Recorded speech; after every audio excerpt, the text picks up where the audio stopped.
Hezké ráno do Snídaně s Novou. Tak dnes si na vlastní kůži zkouším, jaké to je být pizzařem, tedy zkoušet budu. Modul na to už mám, pracoviště na to mám taky, ideální, ale hlavně na to mám mýho dnešního učitele. Je to dokonce mistr pizzář, šéf pizzář nebo šéf kuchař, pizzerie Grosseto, Robert Štruba. Roberte, ahoj, hezký ráno. Ahoj. Čau. Takže šéf pizzář, řekl jsem to dobře. Ano, přesně tak. A to mistrovský označení k tobě patří taky, protože ty jsi vyhrál nějaké mistrovství v pizze nebo ve vyrábění pizzy?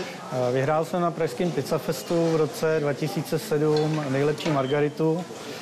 Potom v druhé kategorii podle vlastní fantazie, tam jsem se umístil na druhém místě. Nicméně v loni, v roce 2014, jsme vyhráli ocenění nejlepší pizza v Praze. Až takhle. A ty jsi říkal i něco o pizze dle vlastní fantazie? Ano. Ty jsi taky jako takhle soutěžil v něčem takovým?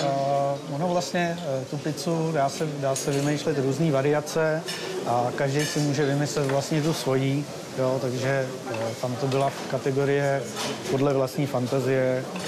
Nebudu prozrazovat, co jsem tam dával. A to byla vlastně další kategorie při té soutěži. Hlavně nepřeplácávat. Tak to se dneska naučíme taky. Prostě klasické suroviny, klasická pizza se šlehačkou a je hotovo. Je to pamlsek jako blázen. Jak se ten pamlsek teda dneska dělá? Co budeme všecko potřebovat a co budeme všecko absolvovat během dnešního na vlastní kůži? Nejdřív si spolu uděláme těsto na pizzu, jak se má vyrobit. Vysvětlíme si něco k tomu, jak má to těsto zrát, jak má vypadat, jak se porcuje. Potom si ukážeme samotnou výrobu pizzy. Pokusím se tě to naučit, doufám, že se mi to podaří. Řekneme si něco k té peci, která je taky vlastně jedna z nejdůležitějších věcí při té výrobě pizzy, je kvalitní pizzapec. Protože kdybychom si chtěli udělat pizzu doma, tak se nám to rozhodně nepovede jako v té pizzerii. Je to hlavně díky té kvalitní peci. A potom budu ještě krájet, servírovat tady i pizzu? Řekneme si něco k těm jednotlivým surovinám, které se používají na pizzu. Dneska je takovým trendem, že dřív se na pizzu všechno dalo, upeklo se to a pizza byla hotová.